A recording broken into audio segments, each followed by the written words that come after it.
You give a pretty good history of the U.S. Commission on Civil Rights. Contrast and compare for me, if you will, the work of the commission when it started. I'm just curious here as to what they were doing when they started and whether or not those issues then are still in need of being worked on today.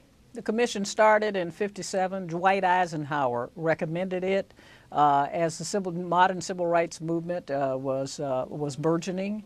And he saw it as a way to, what he said was, put the facts on top of the table. Congress passed the first civil rights law since Reconstruction, which created it.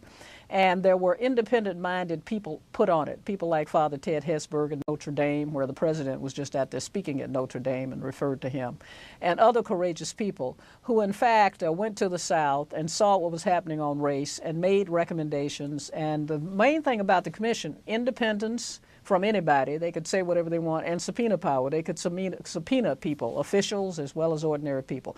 And the important thing I show in this book is the stories of the people who came to the commission with their complaints, whether they're being beaten, whether they're being shot, as one guy on the side of the road and paralyzed, and how sometimes nobody else would help them, but the commission was courageous enough to do. It then recommended the civil rights laws that were passed. The Great Civil Rights Act of '64 and '65 were recommended by the commission. What they saw themselves as doing is putting the hopes and aspirations of the people in the streets into law. And then after that, the commission monitored the law. The commission, in fact, then moved on to issues of sex, discrimination, disability rights. They recommended the ADA and other parts of the great fabric of our civil rights laws until Mr. Reagan came along and decided that he wanted to turn back the clock, and the commission's law was gutted.